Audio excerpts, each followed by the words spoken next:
Apalah gunanya kemudian manusia itu terkenal di tengah-tengah manusia, bahkan terkenalnya itu lebih dikenal dari matahari pagi ataupun terbenam tatkala kemudian di sore hari. Apa gunanya manusia kemudian terkenal di tengah-tengah manusia, tapi kalau suatu saat kemudian dia terkenal hanya mengantarkan kepada kehidupan neraka, dan dia adalah orang-orang yang hina dalam pandangan Allah, dia adalah orang yang rendah dalam pandangan Rasulullah SAW, dia adalah orang yang tidak ada apa-apanya di sisi Allah Subhanahu wa Ta'ala. Seakan-akan memberi pengajaran kepada kita semuanya. Sehingga dulu pernah disinggung dalam bab sebelumnya, wala tahinu wala tahzanu, jangan sekali-kali kemudian engkau semuanya itu bersedih, jangan sekali-kali merasa rendah, jangan sekali-kali kemudian merasa hina, jangan sekali-kali kemudian merasa engkau adalah orang yang tidak ada apa-apanya. Selama Anda adalah orang yang beriman, selama Anda adalah orang yang bertakwa, maka kedudukan antum semuanya itu tinggi di hadapan Allah Subhanahu wa Ta'ala.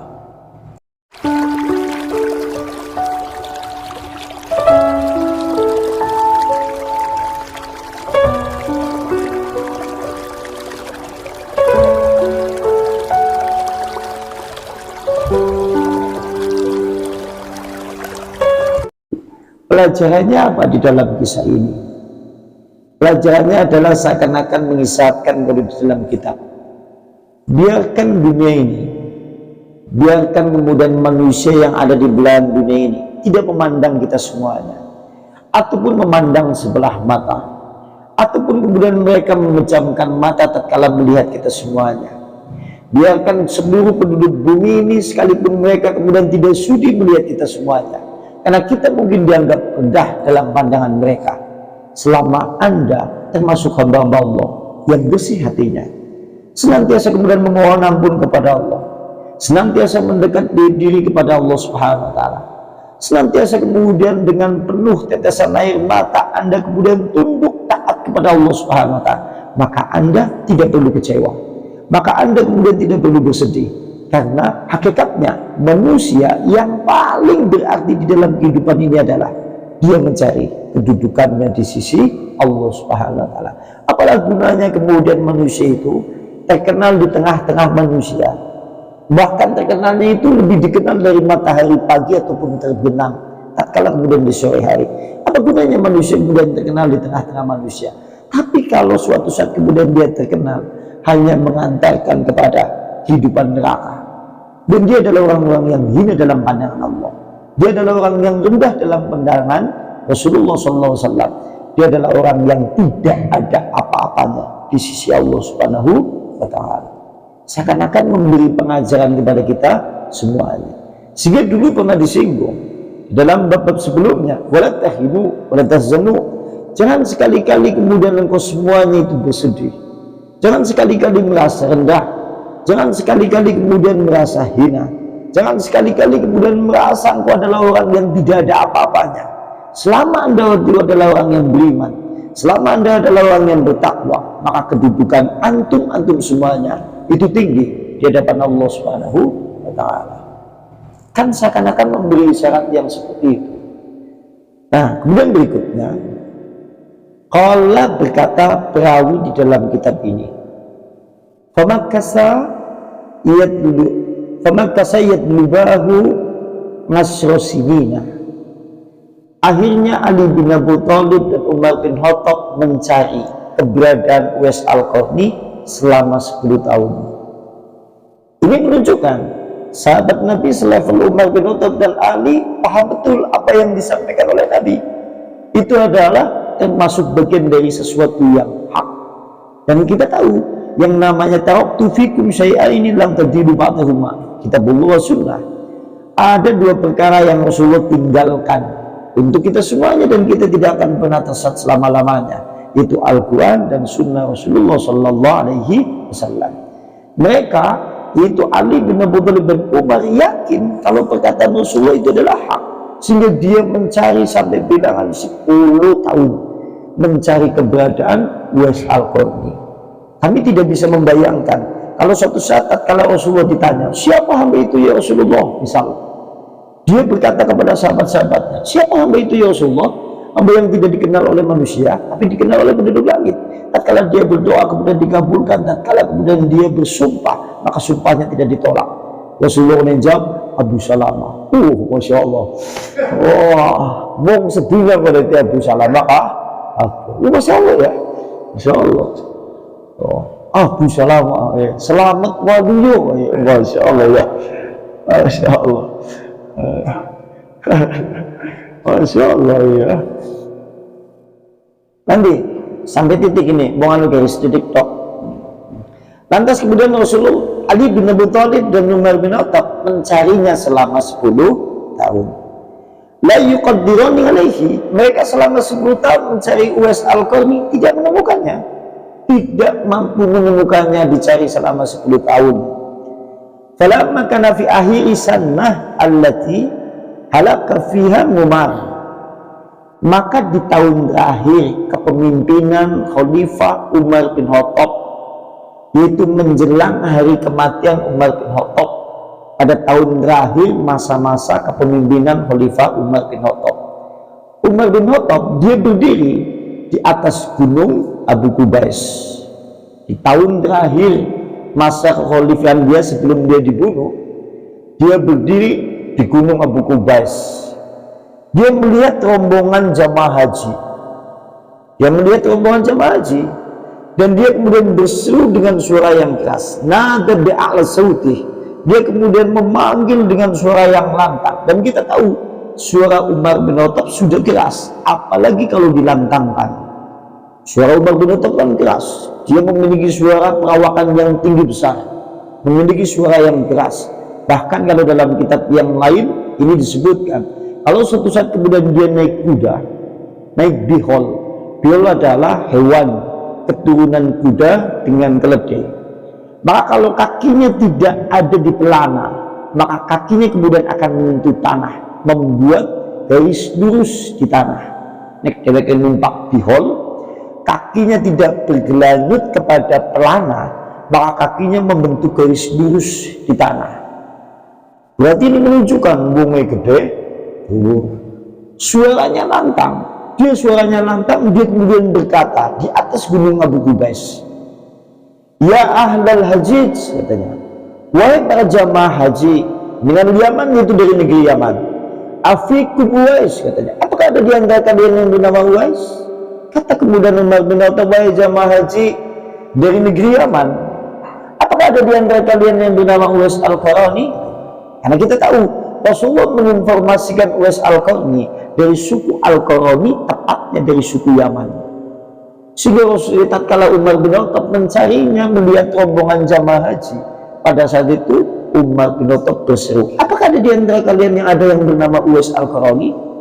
Lantas kemudian faqama syekhun kabirun, maka berdiri seorang yang sudah tua renta di antara kelompok jamaah haji itu, kemudian berkata, faqala, berkata orang yang tua renta itu, inna la nadri ma Uwais, kami tidak tahu siapa itu Uwais.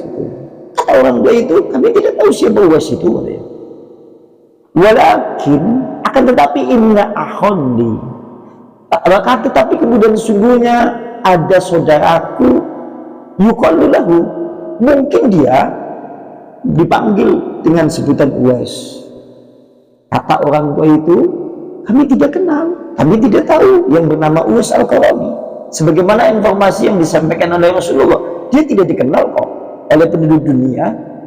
Sehingga kemudian kata orang tua itu mengatakan, akan tetapi kami memiliki saudara, dia sering itu dipanggil dengan Uwais. Kata dia seperti itu.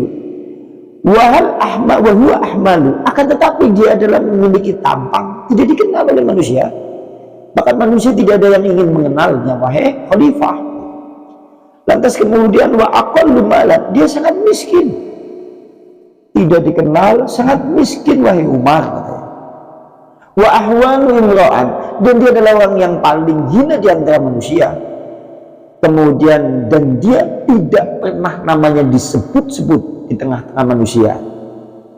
Maka kemudian sesungguhnya dia itu adalah penggembala onta-onta kami. Oh, dia hanya sifatnya penggembala onta-onta kami. Dia Dia tidak dikenal, sangat miskin, sangat hina, orang tidak ingin mengenalnya.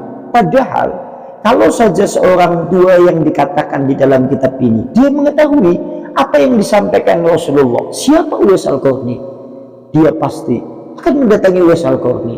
Sekedar hanya kemudian berkata kepada Uwais, ya Uwais, tolonglah doakan kepada Allah Subhanahu wa taala agar Allah mengampuni dosa-dosaku dan memasukkan aku ke dalam surga. Kenapa bisa seperti itu? Karena doanya tidak ditolak. Sampai Rasulullah memerintahkan kepada sahabat Umar dan kepada sahabat Ali bin Abi Thalib. Lantas kemudian begitu mendengar seperti itu, penjelasan yang disampaikan oleh orang tua tersebut, fahamma Umar bin Khattab. Umar bin Khattab lantas kemudian demi mendengarkan yang disampaikan oleh orang tua itu, Umar bin Khattab bersedih. Karena dia tahu informasi yang disampaikan oleh Rasulullah, siapa sebetulnya Uwais Al-Qarni itu. Sehingga kemudian dia bersedih, yaitu Umar bin Khattab tatkala melihat seperti itu. Sambil dengan nada yang pelan, menunjukkan suara yang parau, ikut merasakan kesedihan yang dialami oleh seorang Uwais Al-Qarni. Padahal dia adalah hamba Allah yang tinggi kedudukannya. Dia kemudian berkata, yaitu Umar, aina ahluka hada, di mana saudaramu itu? Lantas kemudian berkata, seorang tua itu berkata, biharamina huwa, apakah kemudian dia berada di Mekah? Kata Umar bin Khattab lagi seperti itu. Lantas kemudian dijawab oleh orang tua itu, nah, saat ini dia berada di Mekah karena dia adalah penggembala, pemberi makan onta-onta kami yang kami memberi upah kepadanya.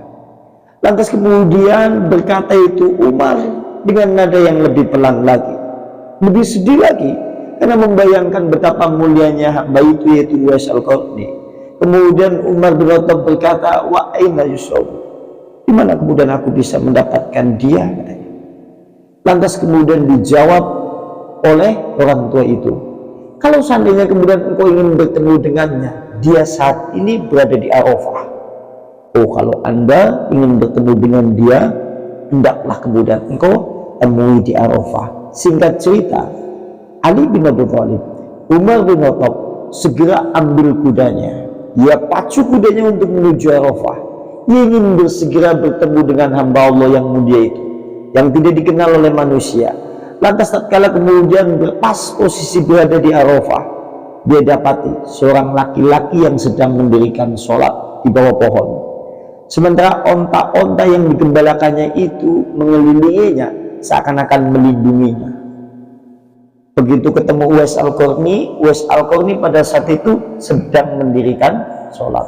Yang lebih hebatnya lagi, onta-onta yang dikasih makan digembalakan, dia mengelilinginya, seakan-akan melindungi Uwais Al-Qarni. Lantas kemudian mendekat, segera turunlah Umar bin Khattab dan Ali dari kudanya. Ia mendekat kepada Uwais Al-Qarni. Pada saat itu dia sedang sholat. Lantas Umar bin Khattab berkata, Assalamualaikum warahmatullahi wabarakatuh. Keselamatan untukmu wahai hamba Allah, dan rahmat Allah untukmu, katanya. Lantas demi mendengar ucapan yang seperti itu, Uwais Al-Qarni dia kemudian mempercepat sholatnya. Setelah singkat cerita kemudian selesai sholat, Umar bin Khattab dan Ali bin Abi Thalib berkata, apakah betul engkau yang bernama Uwais? Lantas hamba itu kemudian menjawab, aku hanyalah penggembala onta yang diberi upah. Lantas kemudian Ali bin Abi Thalib dan Umar mengulangi pertanyaannya, yang aku maksudkan bukan itu.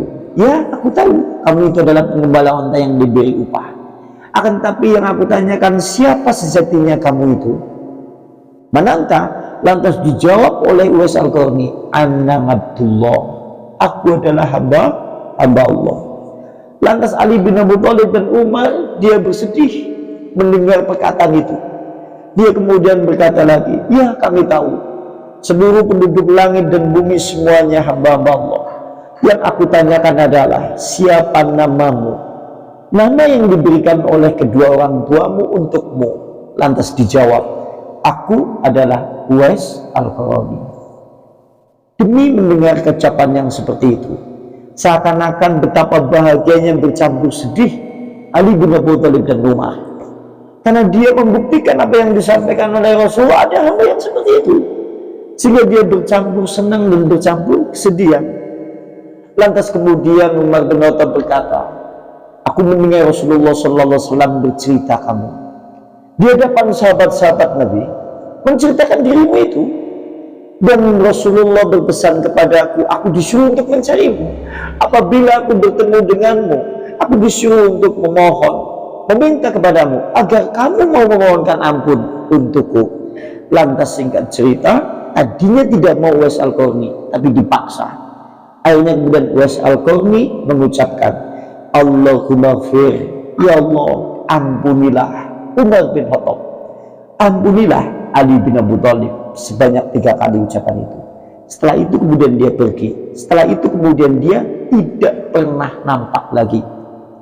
Dan setelah kejadian itu dia menjadi terkenal di penduduk langit.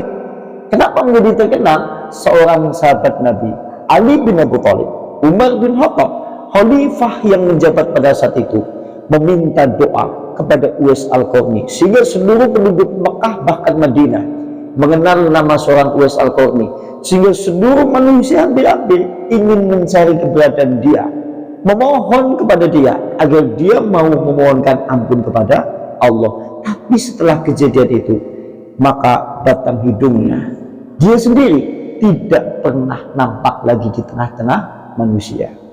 Seakan-akan persis yang disampaikan oleh Rasulullah, hamba itu tersembunyi, tidak dikenal oleh manusia. Menurut kitab yang lain, setelah kejadian itu Uwais Al-Qarni bersama ibunya yang sangat disayanginya, dia beribadah menyendiri sampai menjelang kepada kematiannya.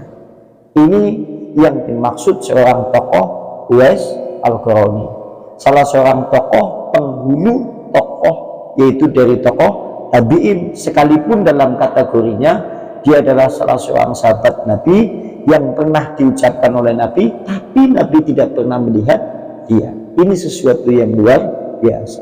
Artinya seperti ini, antum kalau suatu saat melihat kisah-kisah seperti ini, tujuannya adalah menjadi motivasi dalam dorongan jiwa, agar kita semuanya nanti bisa mengambil pelajaran hikmah dan mengambil satu pelajaran terhadap permasalahan siapa mereka orang-orang yang soleh. Kemudian kita berusaha mengikuti jejak-jejak mereka. Kalaupun kita tidak sama persis, paling tidak kita menjadi hamba-hamba Allah yang mencintai mereka. Seperti ucapan yaitu Fudail bin Iyad. Fudail bin Iyad berkata, inni uhibbu minas solihina, aku mencintai hamba-hamba Allah yang soleh.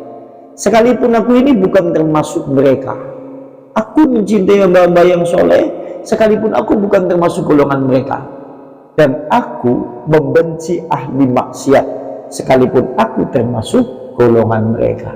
Artinya dalam hal ini cukup menjadi pelajaran bagi kita semuanya, seorang Uwais Al-Qarni ataupun Hasan Basri. Berarti besok masih pada pembicaraan kepada Hasan Basri dan Uwais. Ini belum selesai.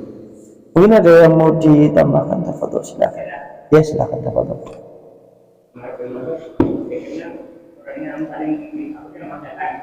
Iya, ya. Kerjanya apa? Terus apa ada sekian banyak itu banyak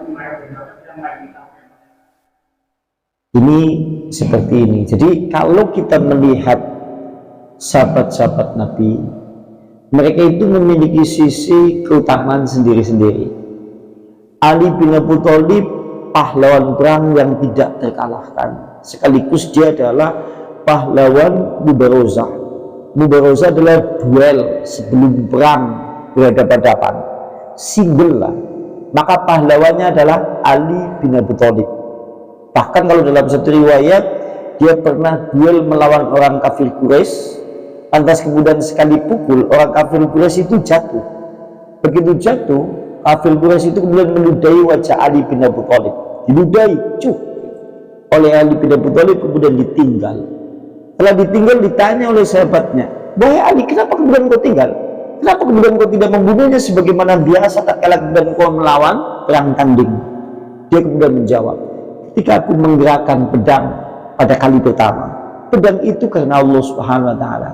Tapi tatkala kemudian aku hendak melayangkan pedang kedua, dia menudai wajahku, maka terbesit dalam hatiku, aku takut apabila gerakan pedang yang kedua, ini bukan karena Allah, karena permasalahan aku dinudai wajahnya.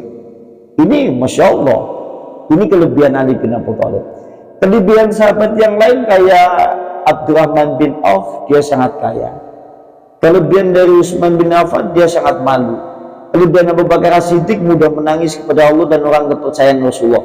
Dan kelebihan Umar bin Khattab di antaranya adalah dia sangat ditakuti di kalangan manusia atau bahkan di kalangan setan, sehingga dia dijuluki Al-Faruq atau Al-Furqan, orang yang bisa membedakan mana yang hak dan batil. Bahkan dalam satu riwayat pernah diriwayatkan ada orang yang meruqyah, cukup membawa sandalnya Umar bin Khattab, sandal Umar bin Khattab ini menang setan. Dan ini merupakan kelebihan dari seorang Umar bin Khattab, sehingga dia dijuluki Al-Faruq karena dia bisa membedakan mana yang batil dan hak. Tapi perlu diingat, sekalipun Umar bin Khattab memiliki keutamaan yang seperti itu, ternyata dia tidak memiliki kelebihan yang dimiliki oleh Ali bin Abi Thalib. Mulanya pahlawan perang, kata Ali bin Abi Thalib, sekalipun perawakan dari Umar bin Khattab sangar, tapi kita jarang menemukan seakan-akan kemudian Umar bin Khattab tampil sebagai pahlawan nomor satu di dalam peperangan. Sekalipun sebelum dia menjabat sebagai sahabat Nabi, dia adalah mantan MMA atau UFC nang zaman biyen. Iya, dia kan mantan MMA atau UFC nang pasar-pasar, juara gulat nomor satu, sangat ditakuti. Kemudian dia masuk Islam. Nah, ini kelebihan masing-masing sahabat, memiliki sisi kelebihan masing-masing. Suatu saat, kapan-kapan nanti kalau seandainya insya Allah kitab ini selesai, bisa ganti kitab khusus membicarakan masalah hayatus sahabah, kehidupan sahabat-sahabat Nabi. Wah, insya Allah kapan-kapan. Ya. Ada yang mau lain mungkin ditanyakan? Ya. Iya ya.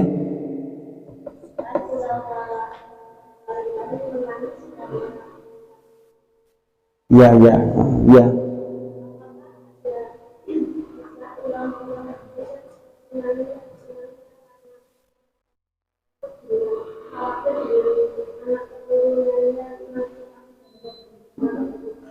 Ya, jadi seperti ini.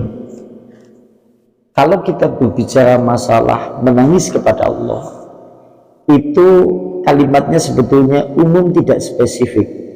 Artinya, Anda menangisi istri, Anda menangisi anak, tapi anak itu dan istri itu nang panjenengan ditangisi, dihubungkan dengan kehidupan akhirat, maka ini termasuk kategori menangis kepada Allah. Sampai menangisi anak, ya Allah subhanahu wa ta'ala, anakku seperti ini, seperti itu. Aku menginginkan yaitu anakku menjadi hambamu yang baik. Aku menginginkan yaitu anakku menjadi hamba yang senantiasa bersujud dengan nangis, termasuk menangis kepada Allah. Kalau seandainya apakah ada kisah terkait masalah itu? Ada. Kisahnya diantaranya adalah berkenaan dengan seorang tokoh. Tatkala dia mau meninggal, begitu tatkala mau meninggal, dheweke kemudian ditangisi nang bojone, nang anake, kemudian nang biyune. Tatkala mau meninggal dia ditangisi oleh istrinya, oleh anaknya, oleh ibunya. Lantas kemudian ditanya ibunya, tatkala dia meninggal dheweke ditangisi nang ibunya, nang bojone, nang anake. Kemudian dia bertanya kepada ibunya, ya Ummah, wahai ibu, bila tetapi kenapa kemudian kau menangis wahai ibu? Ibunya terus menjawab, kalau seandainya engkau mati wahai anakku, maka sungguh aku takut kehilangan anak yang soleh. Aku takut itu kehilangan orang yang senantiasa mendoakan ibu. Lantas kemudian dia bertanya lagi kepada istrinya, wahai istriku, kenapa kemudian kau menangis pula seperti ibuku pula? Dijawab nang ibu, nang bojone, aku menangisimu wahai suamiku, karena aku tak kala kemudian nanti kau berpulang kembali kepada aku akan kehilangan suami yang soleh. Aku akan kehilangan suami yang senantiasa membangunkan aku untuk berdiri sholat malam. Nanti aku akan kehilangan orang yang menemani aku untuk berbuka. Tatkala kemudian berbuka pada puasa sunnah hari Senin dan Kamis.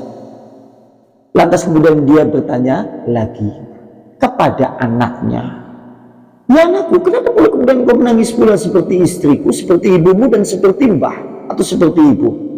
Dijawab kemudian oleh anaknya, wahai bapak, kalau seandainya nanti ayah berpulang kembali kepada Allah, nanti kami anak-anakmu akan dipanggil sebagai orang-orang yatim, dan kami akan kehilangan seorang ayah yang sangat sayang kepada anaknya. Nanti kami akan kehilangan yaitu kepada ayah yang sangat bertanggung jawab kepada anak-anaknya. Berarti ini menunjukkan menangis terhadap permasalahan hal-hal yang seperti itu diperbolehkan, dan termasuk menangis kepada Allah. Contohnya ibune mau, bojone mau, anaknya mau. Cuma hanya saja, sekalipun itu termasuk menangis karena kepada Allah, tapi menangis sing paling tinggi, sing langsung hubungannya kepada Allah, sehingga ulama ini terus nangis dewek. Nangis lebih sedih dibandingkan ibune, dibandingkan bojone, dibandingkan anaknya. Dia menangis sendiri lebih sedihnya kesedihan istrinya. Dia menangis sendiri sampai air matanya lebih sedih daripada ibunya. Dia menangis sendiri sampai kesedihannya itu melebihi tangisan anaknya kepada dia. Gantian dia ditanya oleh ibunya, oleh istrinya, oleh anaknya. Ibunya bertanya, kenapa engkau menangis wahai anakku? Istrinya bertanya, kenapa kemudian engkau menangis wahai suamiku? Anaknya bertanya, kenapa engkau menangis wahai ayah? Dijawab oleh ulama itu, kalian semuanya itu menangis semuanya untuk dirimu sendiri, bukan untukku. Kalian semuanya menangis untuk dirimu sendiri, bukan untukku. Kalian wahai semuanya telah menangis untuk dirimu sendiri. Engkau wahai ibu, engkau hanya karena permasalahan takut kehilangan anakmu yang senantiasa mendoakan wahai ibu. Itu untukmu wahai ibu, menangis untukmu, bukan untukku. Dan engkau wahai istriku, kamu menangis, kamu juga untuk dirimu sendiri, karena engkau menangisi akan kehilangan suamimu yang biasa membangunkan untuk sholat malam. Engkau menangis untuk dirimu sendiri, bukan untukku. Dan engkau wahai anakku, kamu juga menangis untuk dirimu sendiri, karena kamu takut apabila kemudian engkau dipanggil sebagai anak yatim. Tapi siapa pula yang menangisi aku tatkala kemudian aku mati tidak membawa iman? Siapa pula yang menangisi aku tatkala aku berdiri di hadapan Allah Subhanahu wa taala? Siapa yang menangisi pula pada diriku tatkala kemudian aku ditanya oleh Allah, apakah engkau melakukan dosa seperti ini, dosa seperti itu? Siapa yang menangisi aku pula apabila kemudian aku tidak selamat dan kemudian aku berada di dalam neraka? Lantas kemudian dia tenggelam di dalam tangisannya, kemudian meninggal. Ini menunjukkan berarti menangis yang langsung hubungannya kepada Allah lebih tinggi dibandingkan menangis sing unsur-unsur yang lain. Tapi perlu diingat, istri ataupun suami menangisi pasangannya karena ingin menjadi istrinya soleh ataupun ingin menjadi istrinya yang soleha, atau menangisi suaminya agar suaminya itu ingin menjadi soleh, atau menangisi anaknya supaya dia menjadi ahli ibadah, maka ini termasuk menangis kepada Allah juga. Cuma yang lebih tinggi sing langsung hubungannya kami akhirat. Tapi semuanya itu baik semuanya. Ini kalau dikisahkan seperti itu. Panjenengan kalau ingin merujuk kepada kitab yaitu Ahwalut Thayyibina Indal Mauti, keadaan orang-orang yang menjemput kepada kematian di akhir hidupnya. Ada kitabnya tersendiri terkait masalah itu. Ya, di antaranya itu mungkin ada yang mau ditanyakan lagi, tafadhol silakan. Kalau tidak kita tutup. Cukup ya. Nakhtimu bihadza majlis ta'lim bi tawati Rasulillah. Subhanakallahumma wa bihamdika asyhadu an la ilaha illa anta astaghfiruka wa atubu ilaik. Assalamualaikum warahmatullahi wabarakatuh.